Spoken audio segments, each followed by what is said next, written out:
All right, well, good morning, everyone, and thank you for joining us today for this virtual event. My name is Kurt Thiede, and I'm the Regional Administrator for EPA Region 5 out of Chicago, which includes the states of Illinois, Minnesota, Indiana, Ohio, my home state of Wisconsin, as well as beautiful state of Michigan. I'm joined today by State Representative Triston Cole, as well as EPA Administrator Andrew Wheeler for today's announcement. And I'd also would like to recognize Taylor from Congressman Bergman's office, also joining us today for the announcement. So we have some very exciting news to share with you today. So without further ado, I'd like to introduce EPA Administrator Andrew Wheeler. He is the 15th EPA Administrator appointed by President Trump and confirmed by the Senate in February of 2019. Under his leadership, EPA is working to provide all Americans a cleaner, healthier environment through working together and creating effective partnerships in communities across the country, regardless of zip code. As part of this effort, the agency is prioritizing the health and protection of the Great Lakes, as well as the health of Americans across the United States by making sure everyone has access to clean and safe communities to live, work, and play in. It's now my sincere honor to introduce Administrator Andrew Wheeler. Thank you, Kurt. It's great to be meeting with everybody here, although we're doing it virtually.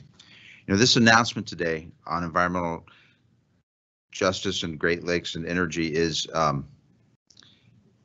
bipartisan. We have support across the aisle on this, on both sides coming together for environmental justice. But it's not only bipartisan, but I'm also joined today by the House Majority Leader here in Michigan, Triston Cole from Michigan. And as an Ohioan, when you get Michigan and Ohio working together on an issue, it even transcends politics.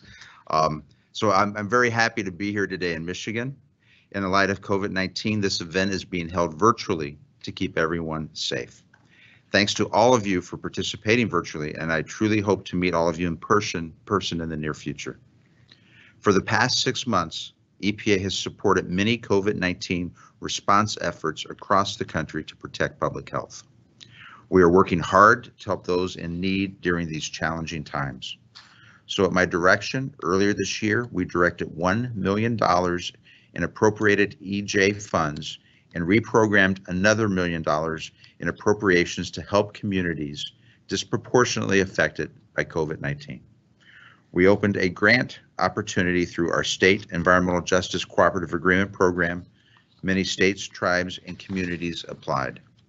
Today, I'm proud to announce that the Michigan Department of Environment, Great Lakes, and Energy has been selected to receive $200,000 to promote community health initiatives in Southwest Detroit that also help address challenges with COVID-19. The project will address challenges such as air pollution linked to respiratory disease, access to healthy food, limited healthcare resources, and high unemployment. Nationally, EPA has announced the selection of 9 additional grantees across the country that will receive up to $200,000 for a total of $2 million to help low-income and minority communities hurt by the global pandemic.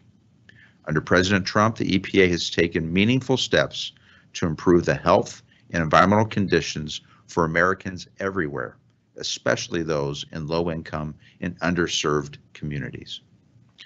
It is incontrovertible that today the environment is in better shape under President Trump than it was when we found it. During the first 3 years of the Trump administration, air pollution in this country fell 7%.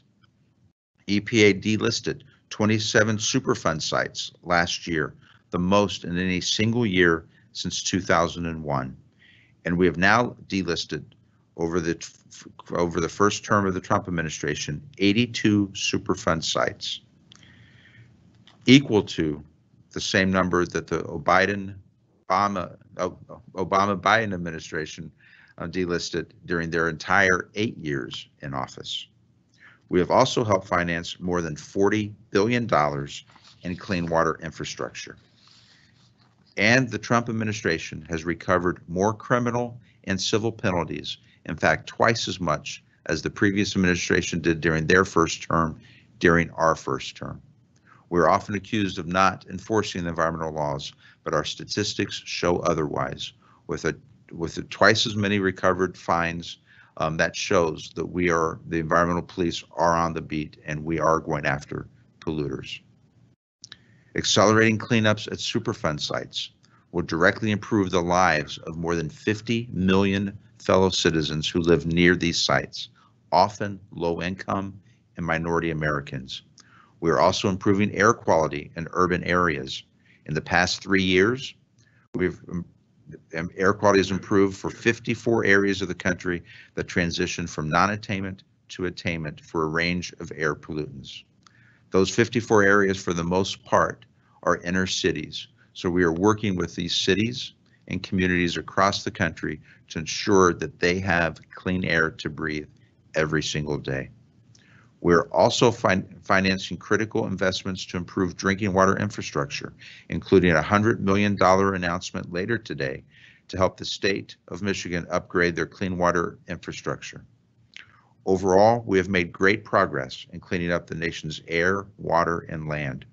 Yet predominantly, minority and low-income communities have dealt with more than their fair share of pollution for many decades, while other places with less legacy pollution have prospered. EPA can do more for these communities, and we are. For too long, we have focused on interpreting environmental laws in ways that isolate and silo away programs from each other to the detriment of these communities. This is why I've made the development of a community-driven environmentalism one of my top priorities for the second term of the Trump administration. EPA has not forgotten what happened in Flint, Michigan in 2014 and 2015 concerning drinking water contaminated with lead, and I'm sure no one in Michigan has either. What we need to do is ensure that nothing like that ever happens again anywhere in the country. Everyone, regardless of their zip code, deserves to have safe drinking water. That's why it's so important that for the first time in nearly 3 decades, EPA has proposed revisions to the lead and copper rule to reduce lead exposure in drinking water to better protect children in at-risk communities. We are within weeks of finalizing this rule, which will ensure that water systems have plans in place to rapidly respond when elevated levels of lead in drinking water occur. Back in 2014 and 2015, there were a lot of warning signs in Flint, but they went unheeded. In preparation of the final rule, EPA is currently monitoring and mapping the location of the highest risk lead pipes in this country so that we can focus our work on the most impacted areas first. This way, we're ensuring the worst contaminated pipes aren't the last miles replaced, because it goes without saying that everyone, regardless of their zip code, deserves the safe drinking water. We are also be requiring for the first time ever the testing in all schools and daycare centers for lead in the drinking water. Children are the most at risk for lead in water, and we will be addressing that head on by requiring the testing in all schools and daycare centers. By doing these things, we will strengthen this country from its foundation up and start to solve the environmental problems of tomorrow. Detroit and Michigan have a great history, both industrial and cultural, and you have my promise that as long as I am at the EPA, the agency is going to do everything it can to help communities get their environment cleaned up and rebuild the places that were formerly contaminated. We will make these commitments in these communities even better than before. Thank you for your time.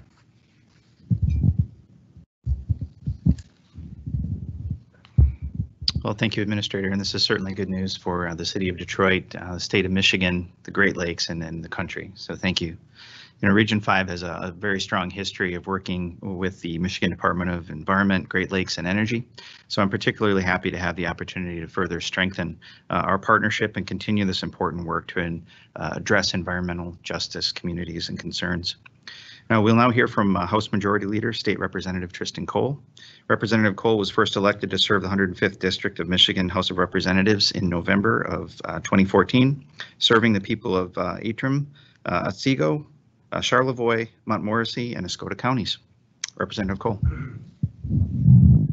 Well, thank you, Kurt, and thank you, Administrator Wheeler, for being here in beautiful Northern Michigan, Traverse City, talking about the environment, talking about the things that are near and dear to the heart of so many Michiganders. And as you were speaking, I'm thinking about the relationships that I've built, regardless of zip code, whether it's Tyrone Carter down in Detroit, whether it's Representative Sherry Gay-Danyogo, Representative Leslie Love, to better understand the health concerns, the environmental concerns, particularly in Detroit, and what type of impact that has on all of Michigan. And this is a huge step, and I look forward to working with Director Liesl Clark. She's a good friend. She's doing a great job with the Eagle, with the department here in Michigan, to address the concerns that we have all across the state, to work with her to implement these grant dollars. And I just want to say thank you.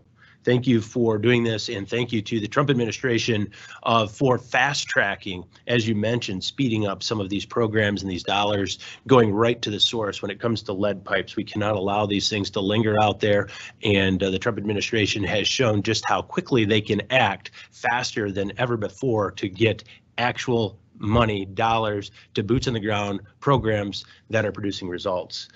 So thank you very much for doing that. When people see a pristine environment, when they see and they can taste and feel clean air, it makes living in Michigan all that much more enjoyable, and it's a big deal for this state. So thank you very much. Absolutely.